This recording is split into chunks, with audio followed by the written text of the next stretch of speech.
प्यारे मित्रों नमस्कार, आपका स्वागत है हमारे यूट्यूब चैनल जय क्लासेस पर।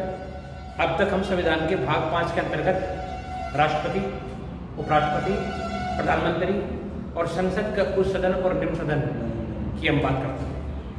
ठीक है, आज इसी भाग के अंदर पदाधिकारी हैं, उनके विषय में बात करेंगे। और पहला जो पदाधिकारी है वो है महान्यायवादी।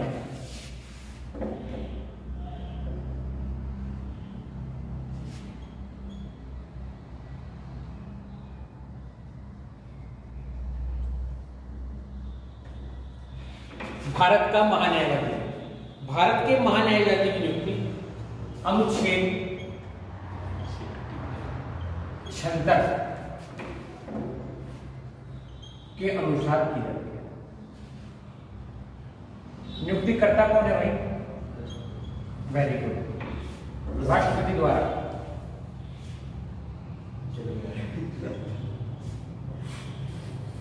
कुछ पद मैंने आपको बताया था कि राष्ट्रपति द्वारा की जाती है, लेकिन अगर अपने पद से मुक्त किया जाए, पद से हटाया जाए, तो राष्ट्रपति द्वारा इन्हें पद से हटाया जाए। इन्हें पद से हटाने की प्रक्रिया ऐसी है जैसी उपराष्ट्रपति की। ठीक है, संसद के अंदर प्रस्ताव पारित किया जाएगा, इनके खिलाफ गैर संवैधानिक प्रक्रिया या कार्य में शामिल होने का आरोप लगाकर 14 दिन पूर्व सूचना दी जाएगी और उसी के पश्चात महान्यायवादी को उसके पद से हटा सकता है। ठीक है, महान्यायवादी संसद का सदस्य नहीं होता। कौन कहता है? अनुच्छेद 88 कहता है कि ये संसद का सदस्य नहीं, परंतु किसी भी सत्र में बोलने का अधिकार। ये विशेष अधिकार महान्यायवादी के पास है कि वो किसी भी सदन का सदस्य न होने के बावजूद भी वो किसी भी सदन में बोल सकता है। उसकी योग्यताएं क्या होगी सर? पहली योग्यता तो यही होगी सर कि वो भारत का नागरिक हो।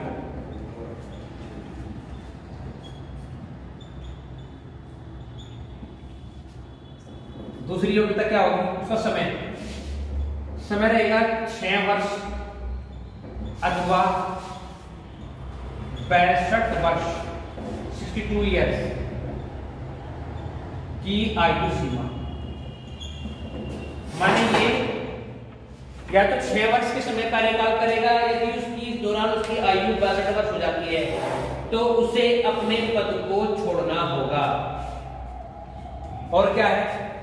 उसने 10 वर्ष तक उच्च न्यायालय में अधिवक्ता का कार्य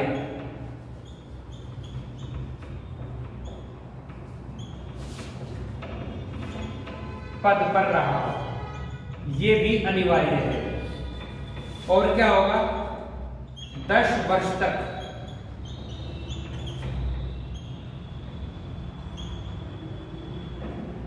न्यायाधीश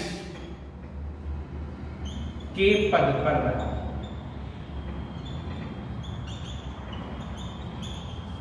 ये योग्यता है कि योग्यताओं के आधार पर यह सुनिश्चित किया जाएगा कि कोई व्यक्ति भारत का महान्यायवादी बन सकता है अथवा नहीं बन सकता है। भारत के महान्यायवादी को यह अधिकार है विशेष कि वो किसी भी न्यायालय में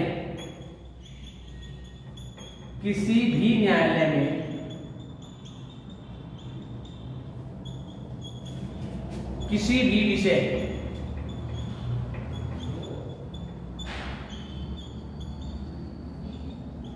सुनवाई कर सकता है।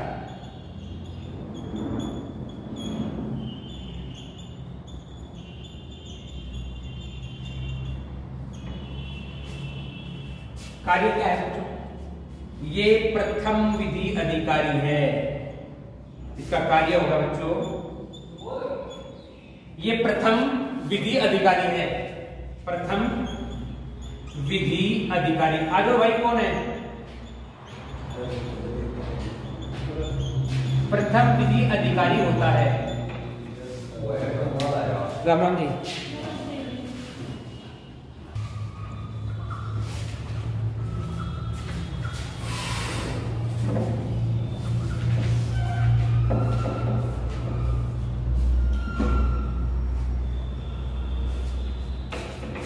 अगला जो संवैधानिक पद है वह नियंत्रक एवं महालेखा परीक्षक।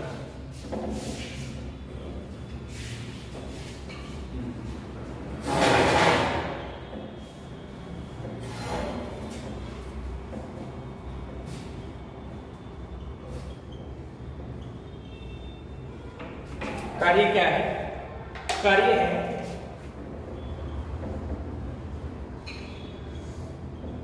संचित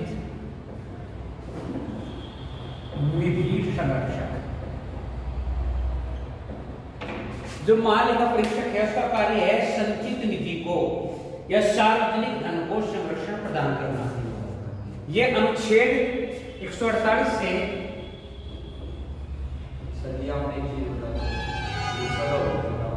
100 क्या बनता है बाद में, अनुच्छेद 148 से 100 क्या बनता है अथवा सार्वजनिक धन का संरक्षक।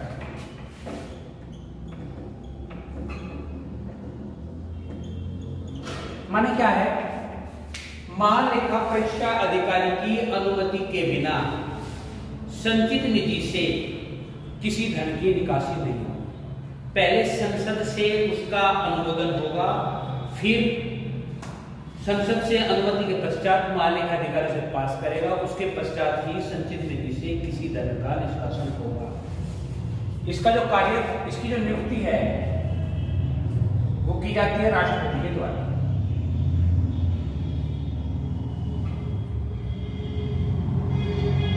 और हटाया जाएगा, फिर वही हटाया जाएगा संसद द्वारा। गैर संवैधानिक कार्य करने पर संसद की संस्तुति द्वारा महालेखा अधिकारी को हटाया जाएगा। इसका कार्यकाल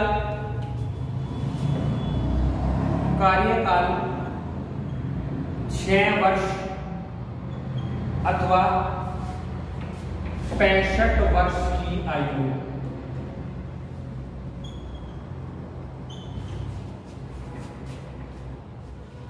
ये क्या करेगा? राष्ट्रपति को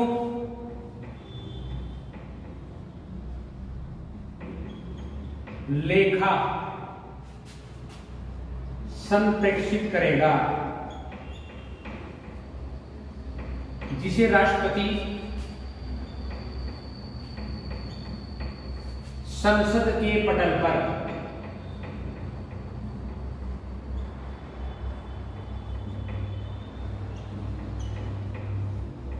रखेगा। ठीक है। दूसरा क्या होगा? ये राज्यपाल को राज्य स्तरीय लेखा सौंपेगा, जिसे राज्यपाल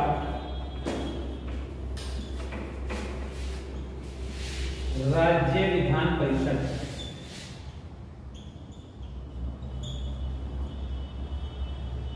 में रखे। ये विशेष कार्य और अधिकार है जो महालेखा अधिकारी के पास है।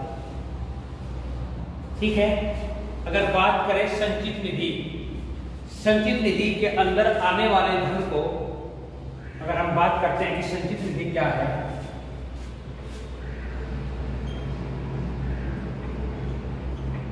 तो संचित निधि बच्चों सरकार का वह धन है जिसे सरकार से तात्पर्य है केंद्र सरकार भिन्न भिन्न करों द्वारा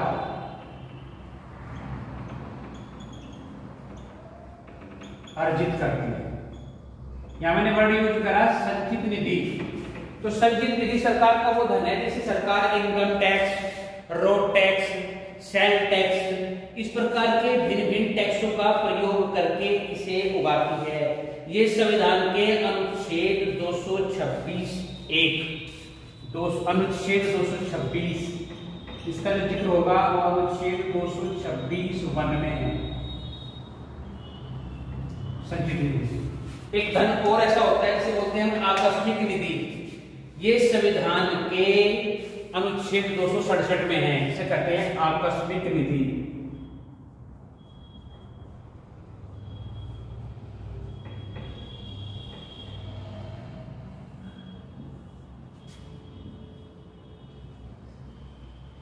सरकार का अग्रिम धन कहा जाता है।